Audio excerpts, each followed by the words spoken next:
Hello everyone. So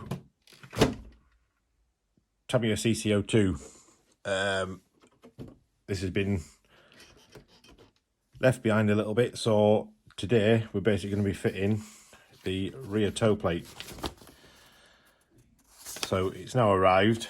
Took me a while to get around to ordering it. It's been ordered from Mirage RC. I'll put a link to their Facebook in the descriptions, but I've just had a quick look through what you've got to do, and it doesn't look too bad. There are some bits that do need painting. So up on here you've got the exhaust, and I think it's the little foot plate, they need painting. I'm not going to bother painting anything at the moment. I'm just going to get it built, and then I'll be able to paint it once it's on the chassis anyway. So apparently it helps stiffen up the rear of the body, so you can see that you've got a fair bit of movement on there. So we'll get cracking. I'm not going to film building it because it could end up being an absolute long video, but basically those are the 3D printed parts that you get. What I do like, it's got the mud flaps, and they're a nice flexy finish. They're 3D printed as well. So that's your little exhaust in there. So obviously that'll need painting. If you want to go authentic with this, you'd obviously paint it in a rusty colour.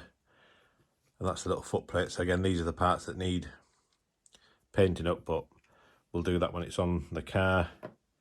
So that's all the 3D printed parts. And then you get all the hardware as well. So I'll get building, and if it all goes okay, you'll see the end result. If there's anything that may catch someone out, I'll film it, let you know. But you've got the instructions in there. You've got the exploded diagram, so there's no written instruction. But yeah, let's get cracking. Right, we've got her all fitted on.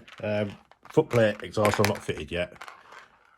Not really bothered if they go on or not for what I want, but we'll look at getting them painted up in the future. So dead easy to go on.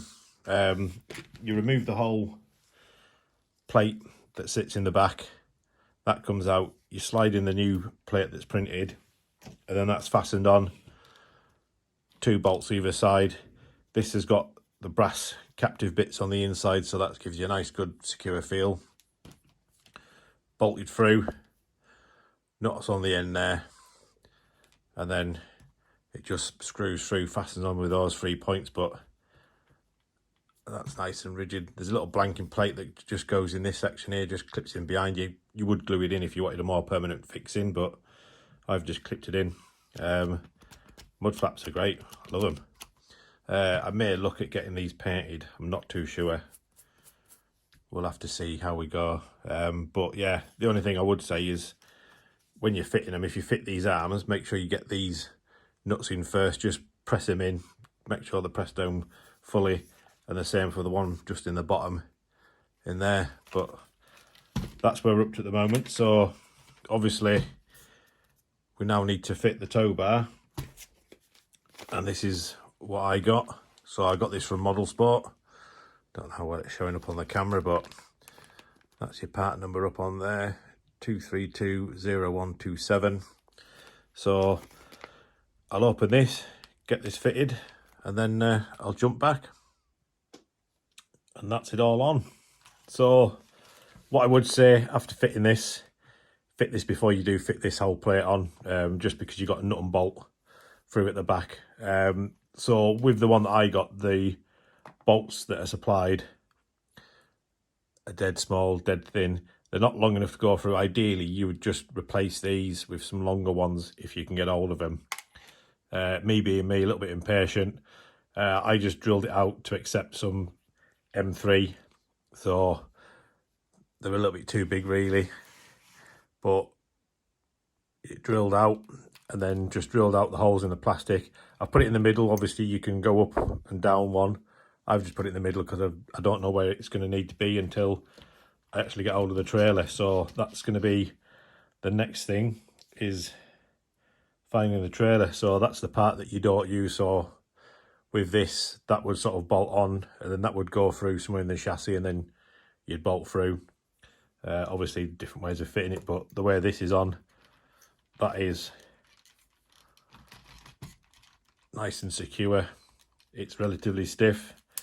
Can't see there being a lot of flex. Obviously you've got to remember it is 3D printed, so when you're going in anything 3D printed wise, just go nice and easy. You're only nipping things up. Where you've got the captive nuts, again, you still don't want to go too mad with them, because you could end up pulling through, cracking the plastic. But yeah, it's all done. So yeah, I'll get the body back on, and then we'll see how it's improved the rigidity. Right, that's it all fitted on. So you do have to make a little adjustment to the bodywork. So just on the bottom, you've got that bit that sits down. So that's got a little infill piece in there. So basically now the back is a lot more rigid. So I thought it would stop the side-to-side wobble, but I don't think you're going to be able to do much to stop that. So I just got the knife out, scored it, snapped it out, and then that whole piece comes off. So that's all you've got to do to make it fit. But yeah, I think it looks good. Mud flaps are ace. So like I say, we'll look at getting them painted up if we so desire, but for now, wait for the trailer to arrive, and then the next time you see this, hopefully we'll have a trailer and we can take it out. All right, cheers for watching, guys.